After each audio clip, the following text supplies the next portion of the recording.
ঈদের চতুর্থ দিনে মিরপুর জাতীয় চিড়িয়াখানায় ভিড় করছেন অনেকেই। বিভিন্ন প্রাণীর খাঁচার সামনে দর্শনার্থীদের উপস্থিতি থাকলেও অ্যালবিনো প্রজাতির মহিষ ডোনাল্ড ট্রাম্প ঘিরে ভিড় রয়েছে সবচেয়ে বেশি।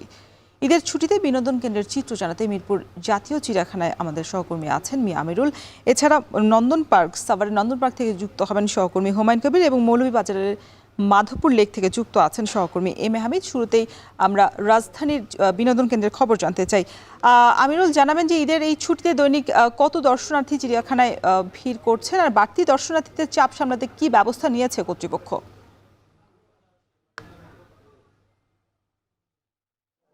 আমি সকাল থেকে রয়েছি চিড়িয়াখানায়। আজকের এখানে যেহেতু 137টি প্রজাতির প্রাণী রয়েছে, সবকিছু ঘিরে মূলত একটি প্রাণীর দিকে যে আকর্ষণ সেটি হচ্ছে আমরা দেখতে পাচ্ছি ডোনাল্ড ট্রাম্প খ্যাত যে মহিষটি রয়েছে সেই মহিষটিকে দেখার জন্য মূলত মানুষজন ভিড় করেছে। শুধুমাত্র রাজধানী নয়, রাজধানীর আশপাশ থেকেও কিন্তু অনেকেই এখানে এসেছেন। যদিও আমরা সকাল থেকে যেমনটি লক্ষ্য করছিলাম, ট্রাম্পের আজকে যেহেতু একটু গরম আবহাওয়া, সেটি ঘিরে এই প্রাণীটির জন্য মূলত পাখার ব্যবস্থা করা হয়েছে। যদিও অনেকেই যারা এখানে বলছে যে সেটি সকাল থেকেই কিছুটা রাগ হয়ে বসে আছেন, অর্থাৎ অন্যদিকে তাকিয়ে বসে আছেন। এই জন্য দর্শনার্থী যারাই আসছেন তারা কিন্তু নানাভাবে এটিকে খুনসুটির মাধ্যমে তার সাথে কথা বলার চেষ্টা করছিলেন। আমরা দেখেছিলাম যে পরিবারের যে ছোট সন্তান থেকে শুরু করে অন্য যে কোনো বয়সী মানুষ তারা কিন্তু এখানে এসেছেন। তাদের মধ্যে এক ধরনের খুনসুটি চলছে যে আসলে কিভাবে তারা এটি প্রাণীগুলোর সাথে কথা বলতে পারেন। আমরা শুরুর যে মেন ফটকটি রয়েছে সেই ফটক ধরেই যখন আগাচ্ছিলাম আমরা দেখেছিলাম বিশেষ করে বানরের যে খাঁচা ছিল এবং একই সাথে হিংস্র যে প্রাণী, বিশেষ করে বাঘ কিংবা সিংহ, সেই প্রাণীগুলো ঘিরেও কিন্তু আমরা এখানে দেখেছিলাম দর্শনার্থীরা বেশ উচ্ছ্বাসের সাথে তারা কিন্তু সেগুলো উপভোগ করছেন। এবং পরিবারের যারা বয়োজ্যেষ্ঠ রয়েছেন তারা কিন্তু তাদের সন্তানদেরকে সেই প্রাণীগুলোর সাথে পরিচয় করিয়ে দিচ্ছেন, যেগুলো মূলত তারা ছোটবেলা থেকেই বিভিন্ন বইয়ের মধ্যে দেখেছেন। সেইগুলোর সাথে পরিচয় করার একটা চেষ্টা কিন্তু চলছে আমরা এখানে দেখেছি। এবং যেহেতু ঈদের আজকে চতুর্থ দিন, এই চতুর্থ দিনে এসে রাজধানী সহ আশপাশের যে মানুষগুলো রয়েছেন তারা কিন্তু বিভিন্ন বিনোদন কেন্দ্রে ছুটছেন। যদিও এখানে যেহেতু চিড়িয়াখানা ঘিরে প্রায় 3,500-এর বেশি প্রাণী এখানে রয়েছে, 137 প্রজাতির, সেই প্রাণীগুলোর সাথে এখানে পরিচয় করানোর পাশাপাশি মানুষজন কিছুটা ঘোরার যে তাদের আগ্রহ ছিল কিংবা তাদের যে ক্ষুধা ছিল সেগুলো কিন্তু এখানে মেটানোর চেষ্টা করছে। যদিও আজকে অন্য যে কোনো দিনের তুলনায় গরমটা কিছুটা বেশি রয়েছে। আমরা এখানে দেখেছিলাম যারা এখানে আসছেন অনেকটা হাসপাস অবস্থা। এরপরও এখানে আমরা দেখেছি সকাল থেকেই মানুষজন কিন্তু ভিড় করছেন। মানুষের যে ভিড়, মানুষ এখানে যে বিষয়গুলো মূলত দেখার জন্য এসেছেন, প্রাণীর যে প্রাণীগুলো বিশেষ করে বন্যপ্রাণী রয়েছে সেগুলো খুব কাছ থেকে দেখার যে একটা আগ্রহ থাকে, তাদের জীবনযাপন, তাদের চলন বলন থেকে শুরু করে তাদের অন্য যে আরো বৈশিষ্ট্যগুলো রয়েছে সেগুলো কিন্তু মূলত এখানে দেখার চেষ্টা করছেন। আমরা কিন্তু এখানে দেখাচ্ছিলাম। আমাদের আরো এক সহকর্মী রয়েছেন সাভারে, আমরা যেতে চাই নন্দন পার্কে, তিনি রয়েছেন। জানাবেন যে হুমায়ুন, আপনি জানাবেন যে সেখানকার কি অবস্থা, মানুষ কিভাবে ঈদ উদযাপন করছেন বিনোদন পার্কগুলোতে বিশেষ করে। ধন্যবাদ আপনাকে। আমি আসলে এই মুহূর্তে রয়েছি নন্দন পার্কে। এখানে শহরের কোলাহল ছেড়ে ঈদের ছুটি উদযাপন করতে আপনারা দেখতে পাচ্ছেন পিছনে যে ওয়াটার ওয়ার্ল্ড রয়েছে, এখানে কিন্তু দর্শনার্থীরা ভিড় করছেন, তারা কিন্তু আনন্দ উল্লাস করছেন। এবং এটি ঢাকা নবীনগর চন্দ্রা মহাসড়কের পাশেই এই নন্দন পার্কটি অবস্থিত। এখানে সাভার এবং গাজীপুরের কিছু অংশ সাভারে এবং কিছু অংশ কিন্তু গাজীপুরে পড়েছে এই পার্কটির। সে কারণে গাজীপুর, সাভার, ধামরাই, মানিকগঞ্জ সহ আশেপাশের যেসব দর্শনার্থী রয়েছে তারা কিন্তু এই পার্কটিতে বিনোদনের জন্য এসে ভিড় জমায়। এই মুহূর্তে আমরা ওয়াটার কিংডমে কিন্তু রয়েছি, যে নন্দন পার্কের। এছাড়াও কিন্তু এই পার্কটিতে নানা রকমের রাইড রয়েছে, সব বয়সের মানুষকে কিন্তু আমরা দেখতে পেয়েছি এই পার্কের।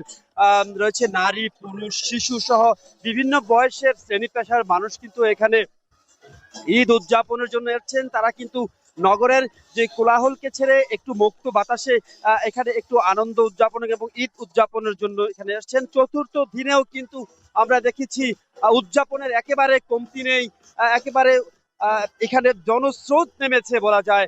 এবং মানুষের মধ্যে এক ধরনের উচ্ছ্বাস কিন্তু আমরা দেখতে পেয়েছি। শিশুরা বিশেষ করে যেসব রাইড গুলো রয়েছে, রোলার কোস্টার রয়েছে, এছাড়া আরো বিভিন্ন ধরনের রাইড রয়েছে। বিশেষ করে ওয়াটার কিংডমে কিন্তু মানুষের উপচে পড়া ভিড় লক্ষ্য করা গেছে এবং তারা কিন্তু আনন্দ উদযাপন করছেন এবং ঈদ উপলক্ষে কিন্তু নন্দন পার্কে বিশেষ ছাড় দেওয়া হয়েছে টিকেটের উপর এবং বিভিন্ন রাইডের উপর ছাড় দেওয়ার কারণে কিন্তু এখানে দর্শনার্থীরা এসছেন এবং তারা কিন্তু এখানে আনন্দ উপভোগ করছেন। আপনারা দেখতে পাচ্ছেন এখানে ডিজে পার্টিরও কিন্তু আয়োজন করা হয়েছে।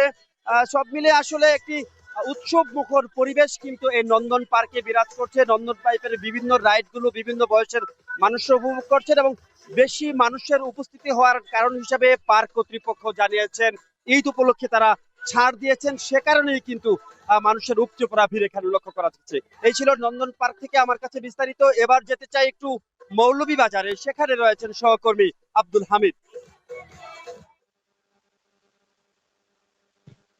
আমি এই মুহূর্তে দাঁড়িয়ে আছি মাধবপুর লেকে। দেখতে পাচ্ছেন আমার পিছনে এবং সামনে অনেকগুলো রাইড আছে এবং যে অনেকগুলো সরু পথ আছে, যে পথগুলো ধরে লোকজন শত শত লোকজন এখানে ভিড় জমিয়েছেন। শুধু যে মাধবপুর লেক তা না, মাধবপুর লেক ছাড়াও কিন্তু মৌলভীবাজার জেলার যে সমস্ত পর্যটন কেন্দ্রগুলো রয়েছে, বিশেষ করে লাউয়াচড়া জাতীয় উদ্যান, হামহাম জলপ্রপাত, মাধবকুণ্ড জলপ্রপাত সহ অন্যান্য যে লেমন গার্ডেন সহ অন্যান্য যে পর্যটন স্পটগুলো রয়েছে, সেগুলোতে ঈদের দিন থেকে কিন্তু লোকজন ভিড় জমানো শুরু করেছেন। যদিও ঈদের দিনে লক্ষণীয় পর্যটক ছিল না, কিন্তু ঈদের পর দিন থেকে আজ পর্যন্ত বিভিন্ন পর্যটন স্পটে লোকজনের উপচে পড়া ভিড় লক্ষ্য করা যাচ্ছে। আমি কথা বলেছিলাম লাউয়াচড়া জাতীয় উদ্যানের রেঞ্জারের সাথে, তিনি আমাকে জানিয়েছেন যে গতকালকে পর্যন্ত তার ঈদের দিন থেকে গতকালকে পর্যন্ত 3 দিনে প্রায় 2700 দেশি বিদেশি পর্যটক সেখানে ঢুকেছেন এবং 39টি পার্কিং এর মাধ্যমে সেখান থেকে 3,14,000 টাকার মতো রাজস্ব আদায় হয়েছে। অপরদিকে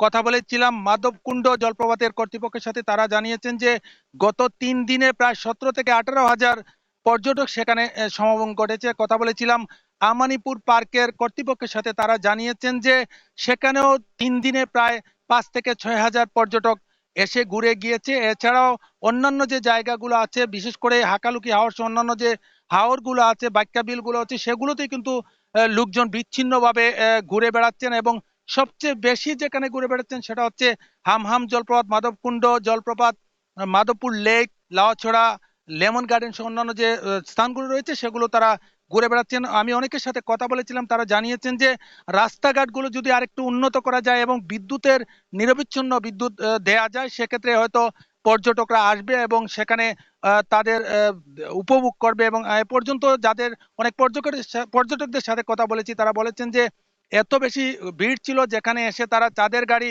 ভাড়া করে আগে থেকে রেখেছিলেন, কিন্তু ভিড়ের কারণে অন্যত্র চলে যায়। পরবর্তীতে তারা অন্য গাড়ি নিয়ে বেশি ভাড়া দিয়ে সেখানে তারা ঘুরতে হয়েছে এবং তারা বলছেন যে যতগুলো স্পট আছে মৌলভীবাজার জেলায় সবগুলোতেই কিন্তু লোকজনের উপচে পড়া ভিড় রয়েছে এবং সেগুলোতে লোকজন ভিড় করছেন এবং সবগুলো স্পটই অত্যন্ত নান্দনিক এবং সুন্দর এবং চা বাগানগুলো দেখে তারা মুগ্ধ হচ্ছেন। এবং সব মিলিয়ে বলা যায় মৌলভীবাজারের পর্যটন অন্যান্য বছরের তুলনায় এবছর অনেকটা ভালো ছিল এবং রিসোর্ট হোটেলগুলো 70 থেকে শতভাগ বুকিং ছিল। এই ছিল আমার কাছে মৌলভীবাজার থেকে পর্যটন নিয়ে সবশেষ। রওশন।